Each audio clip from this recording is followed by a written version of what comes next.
We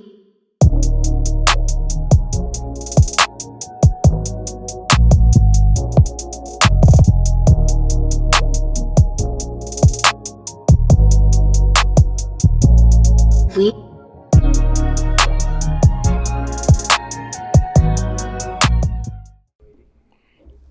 All right, well, we'll start with this one, gentlemen. It's like, let's recap this season that y'all just finished. So, first of all, I know congratulations are in order, but I'm gonna say it to you anyway. Congratulations to you, gentlemen. So, 2021 state champions in class, not 5A, but 6A. Yes, sir. How's that? And we'll start with you because you're an alumnus of this podcast now. And when we talked last summer, we talked a little bit on camera and off camera about what could have been with last season's team had we got to finish the season, but we didn't because of the same thing that's been messing everybody's world up, Right. COVID-19. So how does it feel now? Does it feel like you finished the job? Yeah. It felt like we finished the job. A lot of it was I thought, contributed to those group that didn't get a chance to finish it. They were still a big part of our success, and I thought our guys that played this year not only wanted to win it for this team, but also really gave a lot of credit to those guys that came before them. That's real. That's real. How was it for you, gentlemen? You're joining over Coach Hatchett over here at Dale City. You had been here before this past season, right? Right. This past year was my 5th year. Oh wow, 5th one. I'm sitting over here thinking 3. But you were the new kid on the block. Yes. But this is not your first rodeo when it comes to winning the state championship. Well, I'll tell you what, I'm very fortunate now that I can say I have a 4A state championship, a 5A state championship, as well as a 6A now. Oh. So I've been a part of a few. So I'm just happy to be a part of a good program. Mm-hmm. And when Coach Hatchett called me, I was excited to jump aboard. Also, he made the call, huh? Yeah, he did make the call. I recruiting right was actually laying on the couch when he called. Is that right? Oh yes. Getting old, man. Listen, man, you're getting better. You get better. I appreciate it. How do you feel about it, Coach Griffin? How was this run for you? Because every time I watch you in action, I can never tell what's going on in your mind, man. You got that poker face, man. You got that poker face, man. Well, I don't know about the poker face, but no, this was fun. And like Coach was saying, this, if you look at it, this is 2A, 3A, 4A, 5A, and 6A for me. One at each level. Well, not one at each. Oh, yeah, one WON? Yes, oh, sir. Okay, yes, at each level, right. Don't let me short you. I know you got a couple of them in Well, different it's every year is a new experience because you have new kids, you have new things that are taking place, you enjoy what you have, and it's just fun to do. And I wouldn't change anything. I really wouldn't. That's a beautiful thing. Was it hard to get those guys to rev that motor up every day and get back to work, having gotten so close and then being sort of stripped of what could have been some joy? I don't know if it was, kids want to play. Yeah. Kids want to be in the gym, and I think the thing that kind of just affected all of us, even coaches, was just not knowing if you're going to get to play the game. Games getting canceled the day before or whatnot, and if a game's canceled, we're on the phone trying to pick up a game because, when you tell a kid that you're working them all week and then they game get canceled on Friday, you just see that disappointment. That's one thing, Coach, we try not to disappoint the kids. We want them to be excited about knowing they got a game. So we did everything we could to keep their minds focused on wanting to be successful every day in practice and then continuing into the games. Well, did y'all have a lot of cancellations or just a few here and there? We had quite a few. Oh, man. We had quite a few through our conference games, and we had to pick up some non-conference games. But at the end of the day, we still got to play a pretty good number of games this year for schedules. That's a beautiful thing. Because I looked up during this season at one point. I'm like, I was like, man, we're practicing way more than we're playing games, right. And it was just tough to keep them keyed in because it's like, hey, what's the payoff of all of this practicing we're doing? Right. But and how many starts and stops did y'all have? Did y'all have any COVID situations where you had to stop the show for a minute? We had one during Christmas break. I think Christmas break was one that they kind of shut us down for a little bit, which. If there was any time to get shut down, that was probably the time to get shut down because we were kind of on a little bit of a break. So it kind of interfered with our time off anyway. So that did interfere with our practice times. And then once we got back, we were a couple days behind, but we picked up where we left off and kind of went from there. Not a whole lot of rust when those guys got back. Did they pick up right back where they left off? Oh, I think they did all right. I think they came in, and of course, conditioning is always an issue around that time. So. Right. I think we did a good job of focusing on that and just trying to get them back in the rhythm of things. I'm gonna ask you two specifically because y'all are on paper, y'all are assistant coaches. But Coach Hatchett said to me a long time ago, he said, "I got a staff full of head coaches." Has it ever been difficult for you guys to play that role of assistant coaches, being that y'all have so much knowledge and experience in this business? I'll let you go first. Okay. It hasn't been for me because, and I know it's going to come out wrong, but as a head coach, I had 8 state championships and 1 Silver Bowl. Yes, sir. But as an assistant, I've helped to get 3 state championships and 5 Silver Bowls. Wow. So when you think about it, that's more than the other. For sure. So I mean, it's coaching is coaching. It is. What you want to do is help the kids. I'm really happy to help. I mean, you think about it, all the coaches that I've dealt with have been neophytes. Really? Yeah.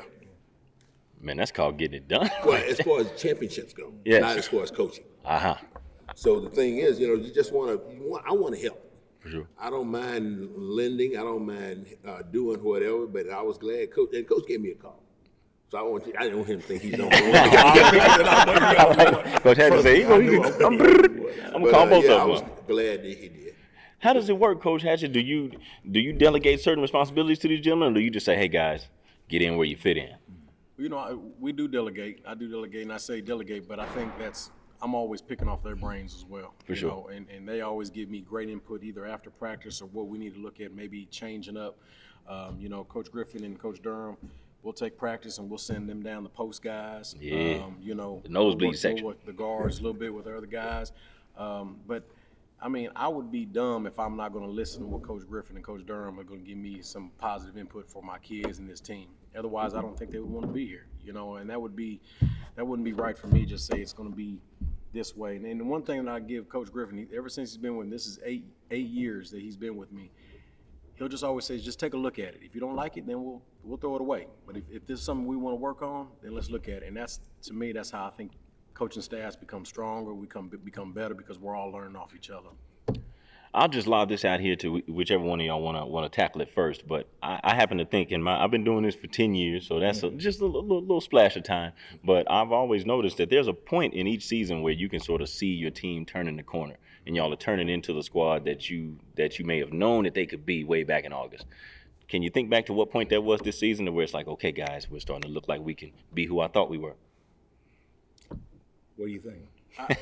I've always thought, everybody's asked me that question, and I think the turning point for us was when we actually lost to Edmond Memorial in that third place game at McGinnis. Even though I thought we had a chance to win it, we didn't play very well the night before.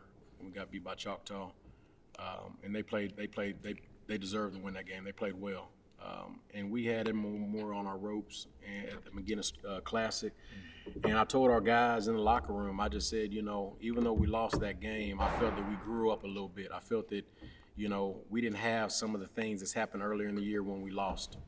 Some of the things we'd have to deal with as coaches with some of our players. And I could see it in their eyes that they felt that they knew they could win. That was when Edmond Memorial was number 1. Mm-hmm. And if we could play with them and lose by 2 and clear up some of the mistakes, I said, guys, don't be surprised if we see him in the state tournament. And the rest of it, I don't know. It worked itself out. Right. Not just the tournament, got to that last dance. Right. Well, would you two gentlemen agree with that, or do you see it a little bit differently when y'all started to turn that corner? No, I thought when we lost to Edmond Memorial in the McGinnis Classic, I thought that the focus became really real at that time. Right. Just focusing on the little things in practice. One thing I give Coach Hatchett credit is our practices are pretty consistent on what we do each day. And I just thought that was a turning point. I thought, guys were, competing. Guys were, focusing on the little things, which kind of made our run, because I don't think we lost after that game. No, we didn't. And guys just came in and, whether it was shooting, whether it was, working on defensive things. They knew what time it was. They knew what time it was. And that was a good turning point after we lost to Edmond Memorial in the McGinnis class. What do you say, Coach G? I'm going to be a little bit different. Okay. I do agree with them, but I think it started before that.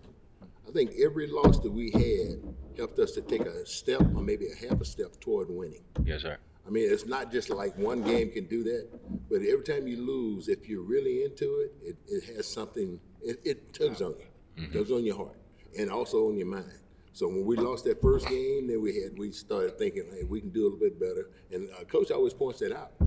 Okay, hey, we could have won this game, but we still have the ability to do it, and so forth. And matter of fact, you also said Putnam City North. We'll see them in the state tournament. Right. And we did. Coach a prophet, man. I don't know about I'm trying to get him to go to track with me. That's where you gotta be, man. No, but when you have a squad as good as y'all work, as y'all were good this year, and I'm not just blowing smoke. Does it ever get to a point to where it's like, you know what, these guys are riding high. It's time for us to reset them real quick. Maybe they got that swagger, like they're feeling themselves a little bit. They're coming into practice, it real cool like that, and you're just like, no, it's time to hit them in the mouth. Figuratively speaking, by the way. Were there any of those moments this past season that you can think back to? I mean, our guys was always pretty locked in and in tune. They never, and that's one thing I've always left all my messages or whatever post-game talks with them is that, we're not going to be too high on ourselves. We're not going to be too low on ourselves if we win or lose. And most of those guys really bought into that. Our seniors did, and they pretty much came to practice and work. And, we have a couple guys that are always kind of a little loose, but that was just that's just kind of how they are, Sure. But they were never, it was never outside our lines of what we expected in practice. They did kind of what they came in supposed to do. That's a beautiful thing right there. That sounds to me like a group that knew exactly what they wanted to get out of this deal. Right. And stayed the course. Right. And you knew how to come back. For sure. And it's like, as good as they may be, top talents, sought after athletes and all that good stuff, they're still teenage kids. That's so right. for them to keep their feet on the ground, I think that's impressive. So to a common mind, maybe a casual fan, they would look at a program like this right here who achieved the level of success that y'all did this year and think, they didn't really have no problems. Outside of the losses that y'all had in the season, was there any adversity that y'all had to battle through, whether that's on the court or off the court? Well, outside of COVID. No, outside of the big old elephant in the room, right? COVID. Man. I can't think of anything. I mean, it's normal basketball. Yes, sir. So, I mean, the only thing that wasn't normal was COVID. Yeah. So, in all those things you learn how to deal with. And it's not going to, if I ever had a team that didn't have any problems at all, Boy, win every year. Yeah. You have a trophy case full. Exactly. Well, from a bio standpoint, and me and Coach, we've rapped before, but I'll start with you gentlemen, because y'all go a little further back, especially than I do. Who gave you your first break into coaching? When did it start for you? My first year out of college. Well, actually, that's not totally right. Dang, just point at me when you want me to stop. Man, listen, take me there. My senior year in college, Uh-huh. I knew I wanted to be a coach, so I went over to Claflin High and I talked to a coach named John Donaway. He was a football coach there. I always thought I was going to be a football coach. Okay. So I asked him if I could come out and work with the guys doing 2 days, and that I would try to work my schedule so I can get back on Thursdays and be there for Thursday and Friday, and then I go back to school on Sunday. And so he's the one that gave me that opportunity. So I set up all my classes so I could go home on Thursday night or either early Friday morning. But normally I try to go Thursday night so we can make the practice. But he was the first person that gave me an opportunity to coach. But then he wasn't the one that led me to basketball. Basil McCullum, which was he was in his last year at Claflin, but then after that he left basketball and coaching and went to administration. So he's the one that told me, and that was my first year. He told me, I said, this is my first year. I don't know that much about it. He said, you know more than you think you know. Was he right? Well, just say, you kind of look at it from the standpoint of thinking that he's just being nice. Right. But he told me, he said, you got something that most people don't have. And he said, it's not like you have to have the right method. He said, it's the way you teach your method is more important. So we had a lot of fun that first year. And then when he left, it kind of surprised me. I was really into him because he's my first real coach as far as being in high school. So, but then after that, I've had probably 9 or 10 guys that have influenced my life into staying in coaching, trying to help kids, and so on and so forth. What about you, Coach Durham? Who let you in the game? Well, I'll tell you what, I'll be remiss not to mention my high school coach. I'm originally from Dallas, Texas. Okay. So I didn't know that. If I didn't mention Val Rhodes from Spruce High School, I would be so wrong not to mention his name. And he didn't lead me into coaching. Just the way he coached me when I was in high school kind of got me to understanding what I wanted to do in terms of being a coach and, you know, molding me as a player. And then also, if I don't mention Dan Hayes at Oklahoma Christian University, legend. I mean, kind of a legend around these parts. So playing for him for 5 years, you know, he kind of molded me to understanding the little things of the game. And then a guy by the name of Gary Looper from Bishop McGuinness, he actually gave me my first start as a coach. I was an assistant coach for 2 years at McGuinness, and then he was on his way out the door, so they made me the co-head coach. Co-head coach. Basically, I took over most of the responsibilities as the head coach and went from there. Were things pretty smooth in that role as co-head coaches?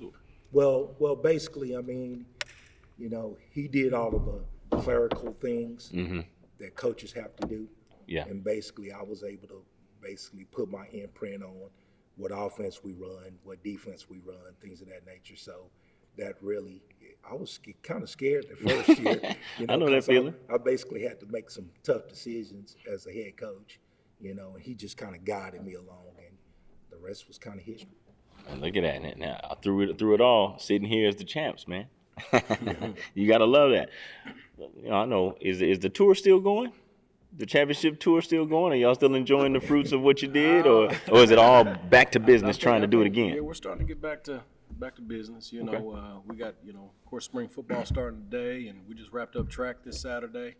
You know, I'm back in the gym because I've also coached track, so I didn't know that. I get to be back in here with the guys and kind of get ready. We're going to get to have a summer, you know, which I know our guys are excited about, and have a little bit of a summer, and just kind of get them back to work and get those young guys coming back up here and see if they're ready for this challenge. What will the summer look like? You got your team camps scheduled and summer league? We're going to go to Oklahoma Christian out there with Coach Talley and go out there for a day. We're going to head on over to Mustang for a couple of days, and then we're going to go down to Coach Boynton's down in Oklahoma State.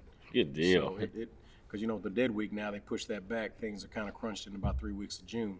So, which is good. You know, these kids nowadays, they're playing so much basketball, and, you know, which is good. You know, we bring them up in the mornings. They'll have some open gym workouts, things like that. And I think then the team camps we go to, I think we'll be able to see enough of what we need and then take a little break. You know, are breaks something that's overrated? Under or over? And I'm gonna tell you where I'm coming from with that. I'm 32 right now, but when I first started coaching, I was 22, and so my philosophy was, hey, I want to take as much time from these youngsters and have it spent in this gym as I can. But the further I get removed from 22, I see the value in letting off the gas a little bit. Not just for them, but for me too. Yeah. Right. To that, y'all would say what? I totally agree with you on that. Okay. I mean, you can't work a kid. If you work a kid too hard, then you may take the love of the game away from him. And you got to understand, they have more going on than just basketball. Sure. So I think that's one thing that if I'm going to be saying I'm good at anything, I think that's the one thing I've been good at, is giving the kids the opportunity to do something besides play basketball. Is Coach Hatchett the only one that coaches another sport? You two guys just basketball only? I'm just basketball only. So, I mean, you mean here? Yeah, or period? Oh, period. Oh. Okay, no, I've coached football, swimming, track, cross country. This is something. Oh, baseball. Yeah. Now, did you play all those sports in your time too? No, I ran away from wrestling.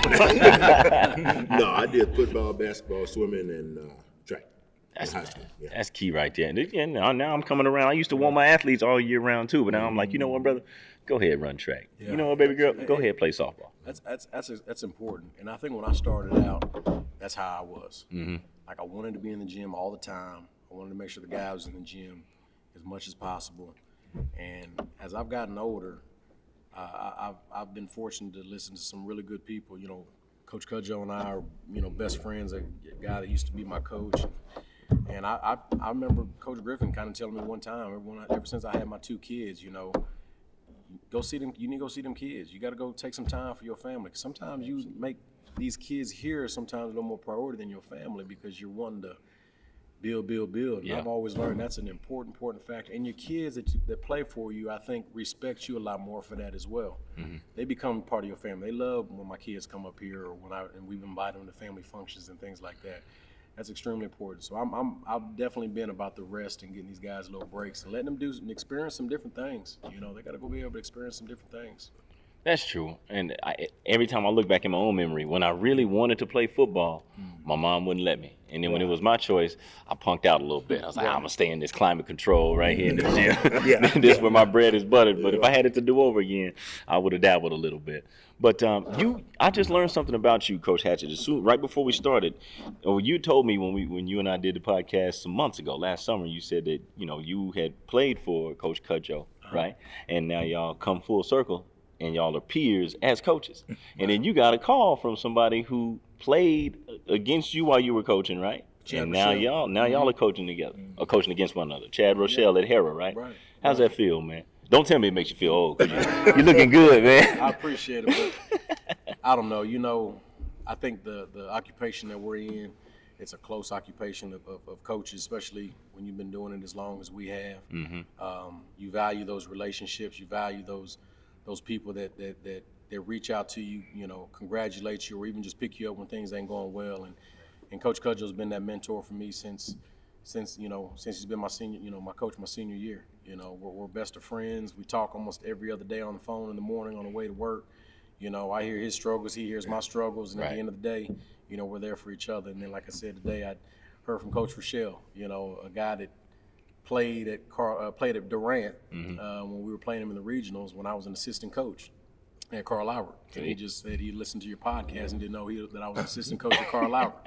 So, but I am dating my age a little bit, though. Hey, man, look here. It's all good. It's been good. It's been definitely good. I love to hear that. Coach Griffin, has it been that way for you? Because you've been around a while. And I mean that respectfully. And I'm going to say a name to you right here who raves about you. Well, to me, and he's also a guest on this show last summer, Mike Williamson. Oh, Michael, yeah. Yeah. I just talked to Michael this past weekend. Yeah. So, I mean, Michael, well, I can use the whole show for Michael, but yeah, he was a heck of a player. He's the kind of player that if you said, Michael, I want you to pick those bleachers up and take them over there, he's going to at least try. He's going to give it all to you. Yeah, I mean, he does that on the court, too. I mean, he was 6'1", 2", but Mike played big for me and he played small for me. And he really stepped into his own when he went to college. But here's the problem, I had to call some people just to see, because I mean, we still do that. We call people and say, hey, I got this kid. So anyway, it ended up with Briscoe McPherson. Yes, sir. He went down to USAO. And I played from there, Briscoe. it was, just a success story. And you're looking at it now, he's fully grown now, family man, married, kids, all that, and now he's coaching. Right. How you feel about that, Coach Eustace? You proud of him? Give him the salute? I've always been proud of him. I mean, regardless whether he was coaching or not. But yeah, he's a great kid. I mean, here's the thing, and I don't want to take up a lot of time, but when he was in high school, he would leave practice and go to work. Right. Okay? I mean, this is not one day. This is every single day, weekday. And then his sophomore year, he was doing the same thing, and I found out, and I didn't know it was his freshman year, because a lot of your freshmen don't communicate as well. So when he was a sophomore, he told me, he said, well, Coach, he said, I got to go to work. I said, you been working? He said, yeah, because I worked all last year. Wow. I said, oh, yeah, did I know that? So you were a little late to the party, huh? Man. Yeah, he was helping his mom. There was just two girls and himself, and they worked really well to help the family. And when he told me that, I told him, I said, okay, hey, you don't run. You don't have to do all this running. You just go ahead and leave and go to work. So we just tried to help him best we can. But the thing is, he was just you wouldn't do that for anybody, but you can feel a kid that has the heart and the drive to help the family. Because it's going to be a good one. And he definitely was. So, I mean, I love Michael. I know he's going to be smiling when he watches this, man.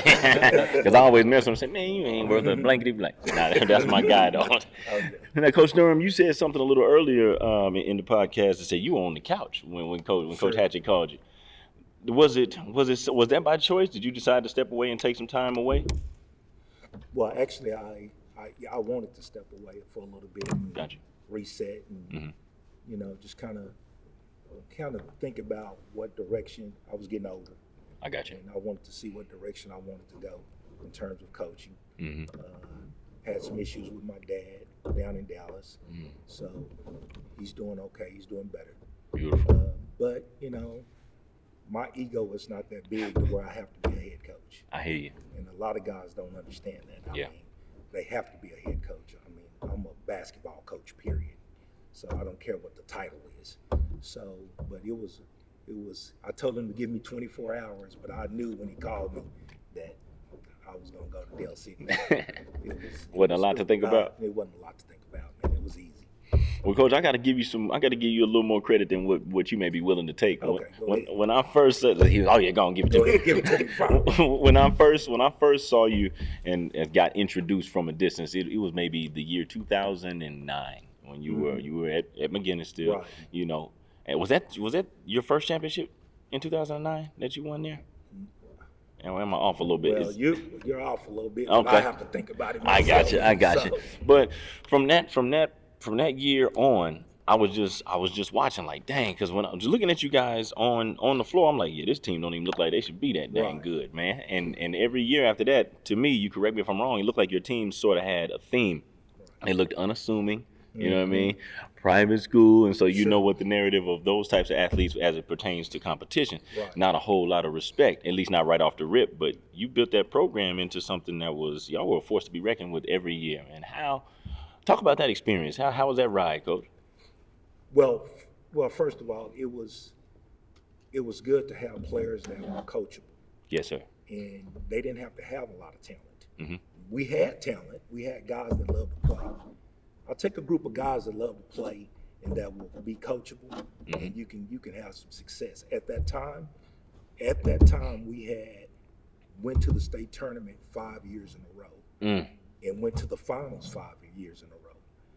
And we came back and won it in 2012 in 5A. That's when all the private and public school stuff was going on. Right. And I just had a group of guys that bought into understanding what McGinnis basketball was about early before they started coming up. For sure. And most of those guys that played for me around that time, they all came to my basketball camp when they was little. Seen them play when they were in middle school. Right. So it was something to where, come to McGinnis and play basketball, you're going to be taught, you're going to compete against good competition. Mm-hmm. And at that time, we were just a team that had some good players. I mean, good players make good coaches. They do. So And we were very fortunate to have some good players at that time. And I always hear this, players win and coaches lose, whether that's for better or for worse. And I got one more I'm gonna throw at you, and you two can chime in on this one if you feel the need to. I've learned over the course of time that there is a way to motivate each and every type of kid, and there's this narrative that I think is false, that you sort of have to be a have-not in order to be driven, to have that dog in you that we always talk about. Right. But to see true grit from kids who didn't necessarily struggle, they have a great upbringing. That was something that was different for me some years ago, and so now I don't subscribe to the way I used to think about it. And I learned that from watching your teams play at McGinnis, man. So to that, what would y'all say? Well, for me personally, people say that the kids are different these days. Right. But in terms of basketball, I think kids want to be taught just like we wanted to be taught. Now, the game has evolved into a lot of different things in terms of the three-point line and things of that nature, but there are still a lot of great players that want to be taught, want to understand the certain points of the game and how to play the game. I don't think we give kids today that's playing basketball a lot of credit because of the three-point line, of all of the things that they see on TV and things of that nature. But at the end of the day, coaching basketball and playing basketball is not different than 20 years ago. It's just evolved into a lot of different things. Go, what do you think, huh? Well, I'm going to kind of break it down into three areas. When I first started teaching and coaching, I was at Classen High. Okay. Classen was the smallest school in in Oklahoma City Public Schools. Right. Okay, and it was also the poorest school in Oklahoma City Public Schools. Man. So we learned how to get those kids and give them whatever we could. I mean, we would take them home. I would take meals to their families. I would do this and that. And to me, it made me feel like I'm a part of the family. And it made the kids feel like we're a part of the family. So that was one aspect that I don't think that would change. Well, I'm glad it didn't. I'm glad it happened that way. And then from there, I went, well, I coached football at Douglas, but that was only for 3 years because they closed classes. But then when I went to John Marshall, now you got a different structure of families. True. But it was good for me. And I think regardless of what level you're on, you're just going to have kids that want to play and want to be coached. But you're going to always run into one or two, maybe three kids that are going to give you some problems. True. You know, they want this, they want that. Problems as far as, I think I should be shooting this many shots, not real problems. Right. Just challenges that come with the territory. Okay, but then once I finished there, I mean, I thought for a while, I said, wow, this is heaven. And then I went to OCS and had kids that, I mean, you look at him, you think, wow, he's going to be a doctor, he's going to be a lawyer, he's going to be this and that and a judge and all that. But those kids love to play. Yep. So, I mean, you look at that standpoint, I mean, my first year there, we won state. The second year that we were in the state tournament, Taylor fouled out and we lost the game. So, but that's okay. We played hard. Sure. And then the next 4 years, we won in all state championships. So the most important thing is that I'm happy that the way I was taught is I coached with these guys that didn't have anything, and it made me want to be a part of them and do better for them. Then I coached with some kids that have coached some kids that had some who were all well off, some weren't, and so on and so forth. So now you have to be able to structure things to make sure you fit for them. Then you go to OCS where basically 98% of those kids were in pretty good family shape. But you also have that 2%, and the 2% that I know of play basketball. So, and I know this, and I hate to do this, but I don't hate it. I want to share this. I mean, I was coaching, and we were at a game, and I told him I was coaching the OCS. He said, "You coach the OCS?" I said, yeah. He said, "But there are no black kids at OCS." Right. I said, "Yeah, they are. I got 2 of them." There you go. Just in case you didn't know. Yeah, but they look at something and think that you can't do it because they're not black. And we all know that's wrong. Wrong. But you still have people that believe that. We also know that things that take place today, shootings of people because of the police, that's wrong too. Absolutely. But it still takes place. But the thing is, we have to be able to let people know, and just like I told them, you don't have to be black to play basketball. That's true. So the most important thing is that we just need to open our minds, open our hearts, and do the best we can with whoever's in front of us. That's a fact. And if they want to learn, teach them. That's the whole thing. I think there are 2 genres, at least 2 in life that just blends all colors, all nationalities. Music is one of them, and sports is the next one. And there are probably more than those 2, but I ain't got time to be thinking all that. But now we're over to you, Coach Hatchett, with you having your stint at Edmond, Santa Fe, right? And then Del City, vastly different demographics. Have you had to shift your motivational tactics or techniques, if you will? Well, I kind of want to go back a little further is, all of us here have coached at a private school. Yeah. I was at Mount St. Mary's Catholic High School for 8 years. You did tell me that. Coach there. You did tell me that. And then I took the job at Edmond Santa Fe. And the one thing that I think is in common with all those kids that I've had, kind of like Coach said, even at Santa Fe, there's some kids that are well off, and there's some kids that really need you. And but you don't know those kids that really need you until you start really digging in deep and finding out about them kids on a one-on-one basis. And that's something I've been able to do here at Del City with these kids.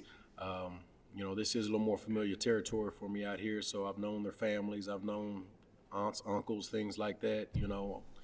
I can find that a little easier, but at the end of the day, those kids, I believe, they want to be loved for one. Absolutely. They want to be coached, and they always want to be fed.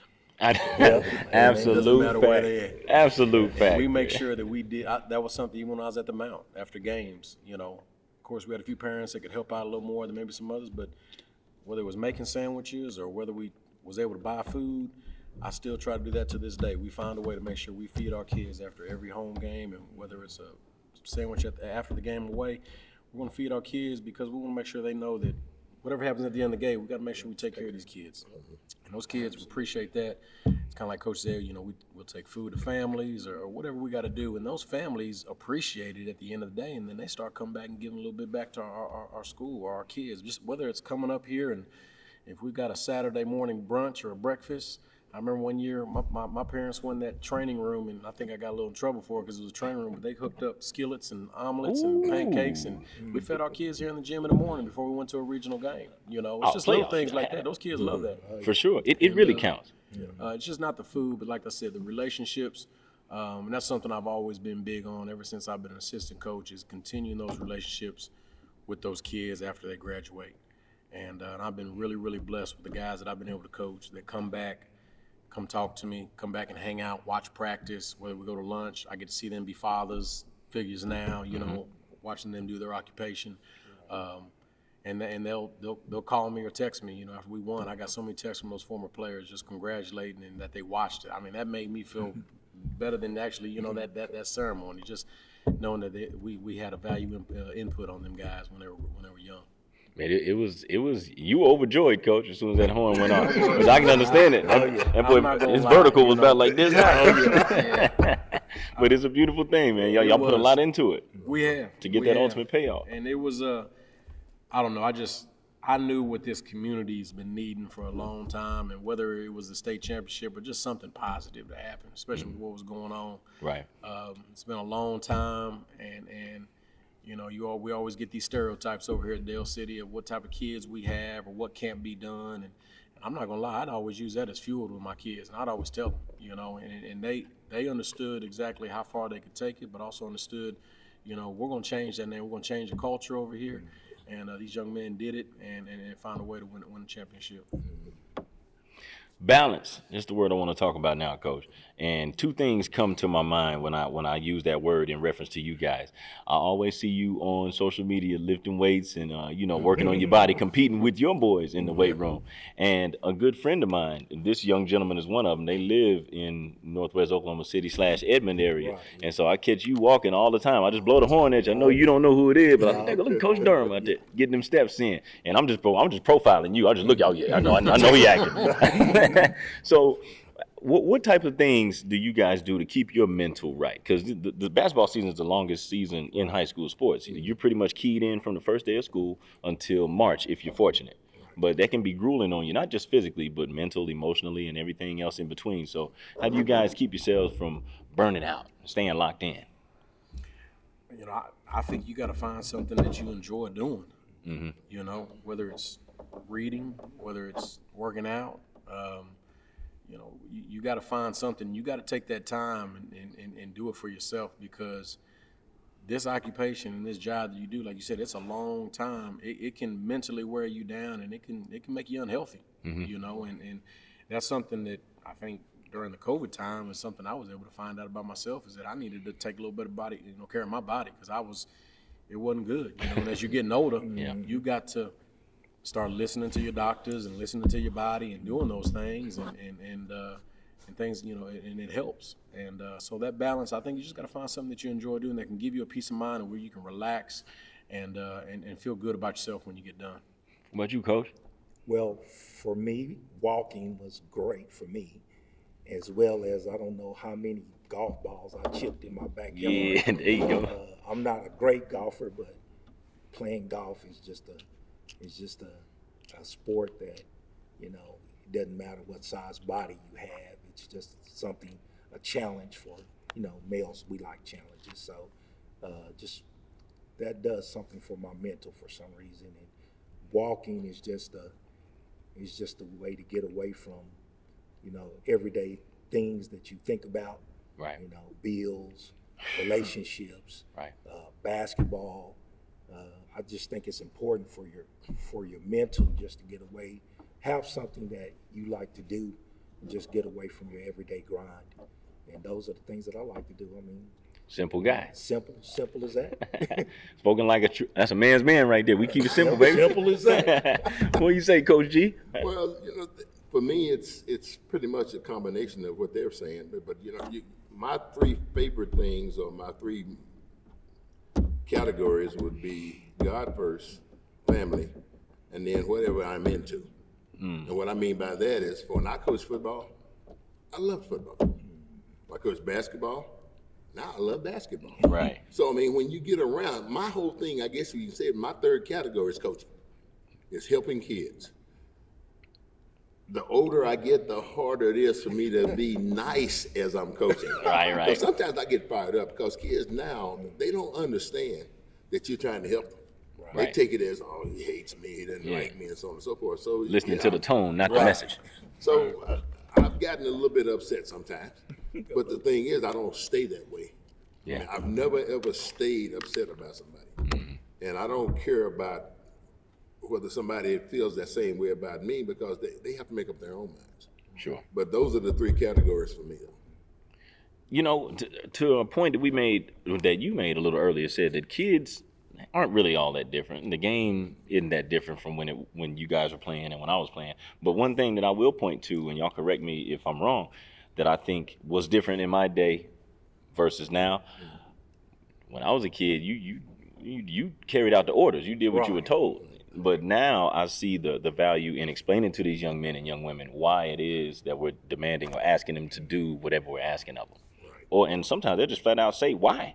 And I have to, stop my caveman DNA from jumping up. I'm like, what? Okay, my bad. If I forget 2021. Okay, this is why we're doing. Have y'all had some moments to where it's like, okay, let me not be just super dictator. Let me explain. Right. Oh, definitely. I mean, we've, I was coached by, Coach Dub Raper in high school, and rest in peace. He just passed away of COVID.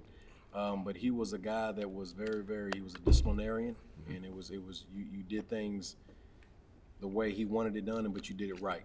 And I think that was kind of like what Coach Durham said earlier. That's something that's always been instilled in me, is by my practices. Always try to keep them consistent and keep my kids doing things right.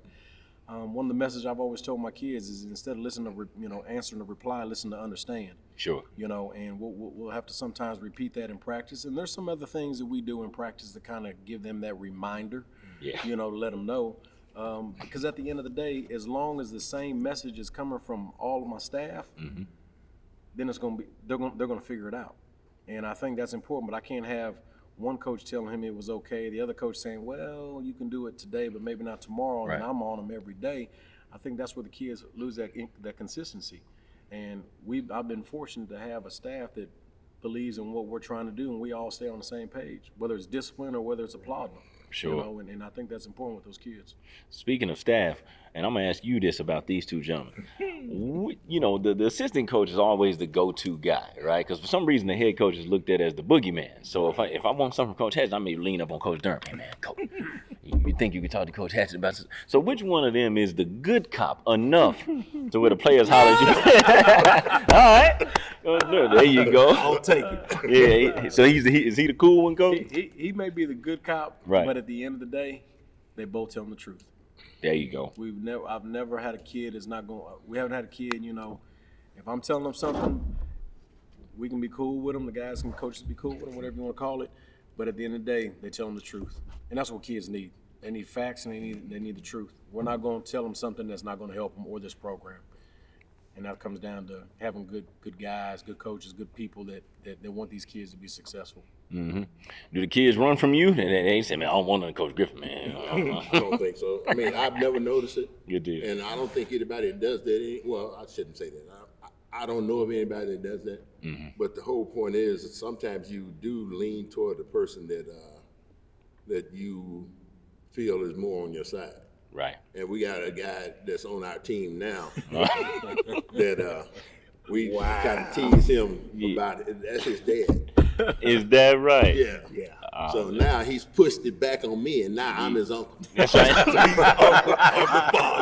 I love it, man. And that's a great segue, Coach G. Because now because I know this guy's a family man. He's got some little ones, and I know you're a family man. I actually got to compete against Blake some years ago, and so.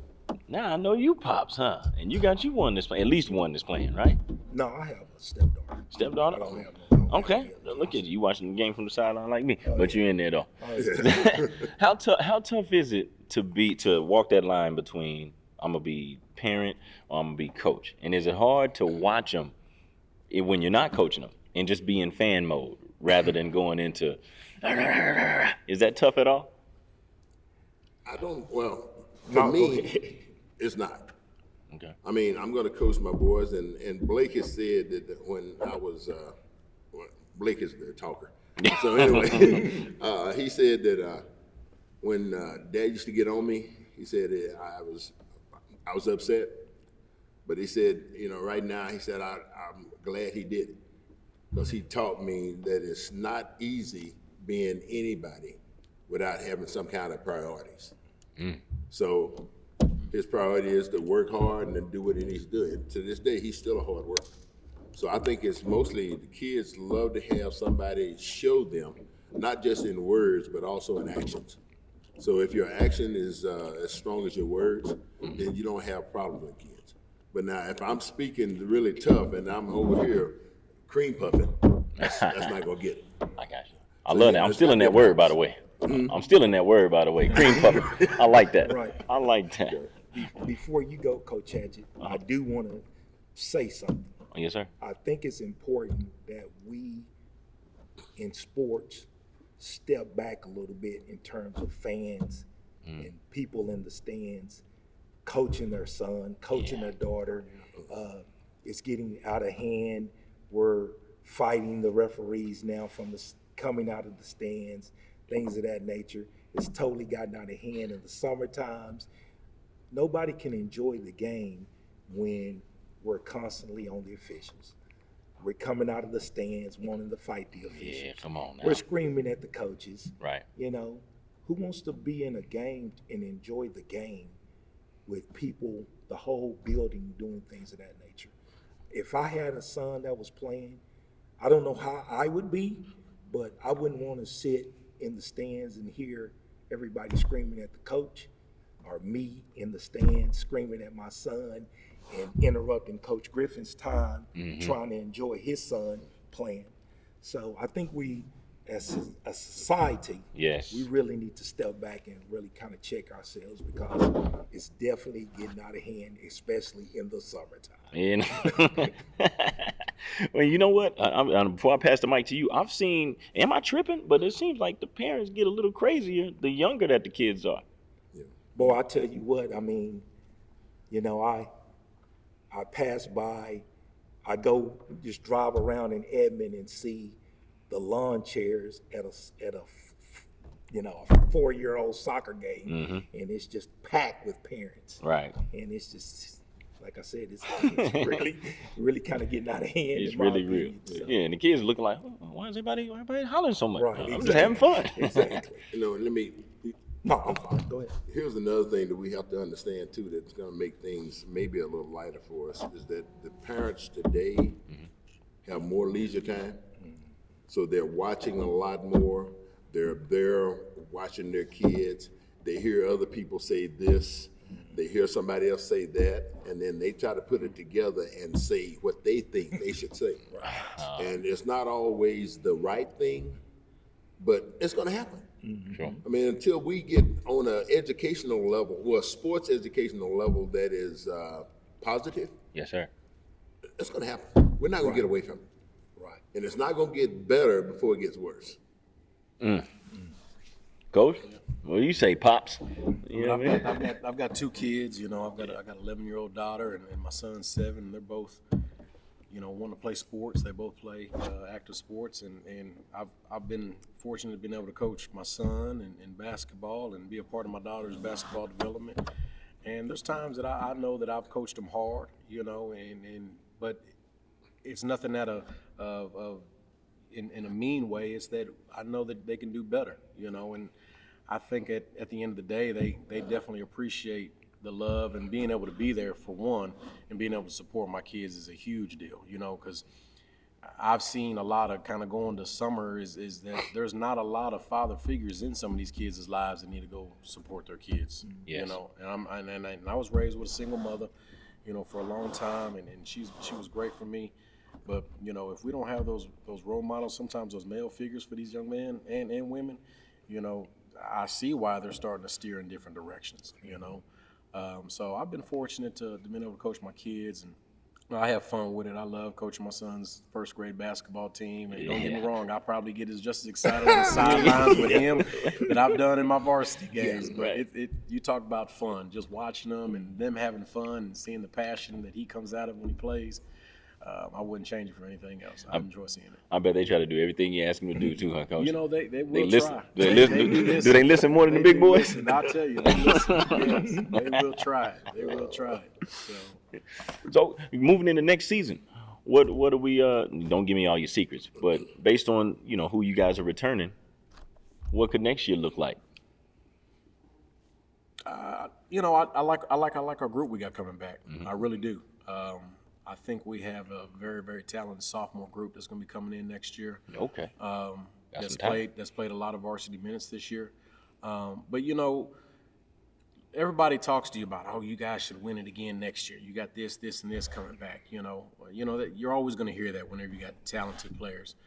But what I like about this group is that they all get along. Oh man. They all get along. They really enjoy each other. With the social media that goes on, they're always complimenting each other when someone has some success on their social media. I think that's important nowadays, because that teammate knows that teammate's got his back and things like that. But these kids really get along. They work hard. They're coachable. Hey, that's the key word. Are we going to have some kids that probably want to butt heads every now and then? I'm sure we are. But at the end of the day, this is a really good group of sophomores that got coming up. We got a great freshman group coming in that's going to be sophomores. I think the foundation has been laid here, and these kids want to be a part of some success and know they're going to get coached hard and have an opportunity to do well. That's what I'm talking about. You notice how I didn't just even let y'all just enjoy the championship in the air. All right, congratulations. What are we gonna do next year, guys? Well, here's how I usually put a bow and a ribbon on all my podcasts. I call this the all due disrespect segment. Okay, and so what I'm gonna do, I'm gonna come to each and every one of you, and I'm gonna start with you, Coach Durham. I want you to go back in the archives and think of a painful loss you took that you just knew then, just like you know now. Man, we ain't had no business losing to them clowns, man. And if you could go back and run it back, which one of those games would it be? I'm going to go back to, I can't remember the year, but we worked ourselves at Bishop McGinnis. Mm-hmm. We had Terrence Crawford, Junior Amos, Jonathan Blewett, and we worked up to about number 23 in the nation. And we play our rival at Bishop Kelly. And, they had no business being on the floor with us. They stayed in the game the whole entire way up at Bishop Kelly. Just hung around. And you talk about a game that was packed and standing room only. Mm-hmm. This game was packed and standing room only. And Bishop Kelly, I can remember catching the ball on the baseline and throwing it up at the buzzer and rolls around the rim and goes in. We go from 23 in the nation to out of the rankings with a loss to Bishop Kelly. A fall from grace completely, huh? And I can see it. And we still won the championship that year in 4A, but that game really sticks in my mind. If I could go back, I would, who knows what I would do. No, yeah. So, it wouldn't even be competitive, huh, Coach? Yeah, exactly. Had to blow them on out of there. Absolutely. Coach Griffin, which one would you go back to? I'm going to have to pass on this one. Oh, okay. Yeah, I know the game I want to talk about, but nothing's going to come out positive about it.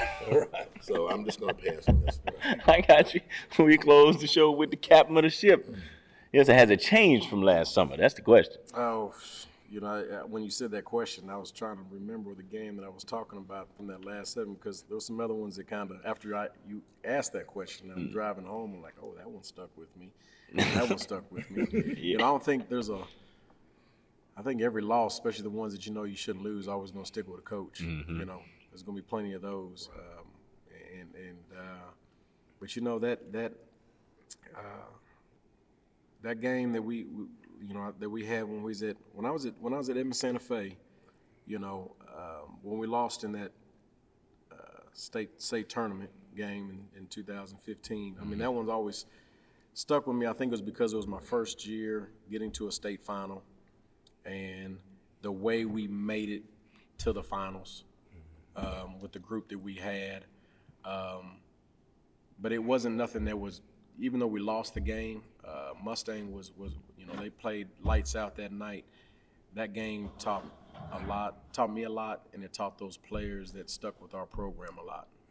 And I think that's why that game really stuck with me for a little bit. But it kind of turned into a positive deal at the end of the day. Right. You know, so that one always is in the back of my mind as well.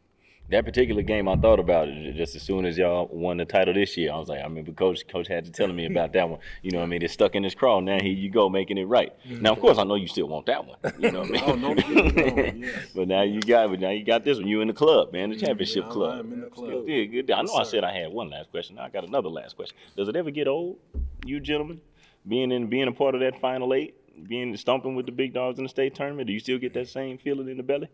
Man, it don't change for me. I'm always hungry. Yes, sir. So it doesn't change for me. No, it will never change for me. Mm. I mean, at the beginning of the season, my philosophy is the same as at the end of the season. I want to push you to try to be a state champion. I don't tell the kids that because I don't want to put that kind of pressure on them. Right. But I'm going to coach like they're going to be state champions. And as long as I keep doing that, I will never, ever want to quit this game. But when I don't have that fire, that kind of heart, it's time for me to walk away from the game. No better way to end it. Well, gentlemen, I appreciate y'all giving me your time. I know y'all are busy as ever, and I've looked forward to this for at least the last month or so, and I'm glad we were able to put it together. Appreciate you doing that for us, Coach Daniels. Much success moving forward, and I'm pretty sure we'll reconnect and reconvene later on. All right. Sounds good.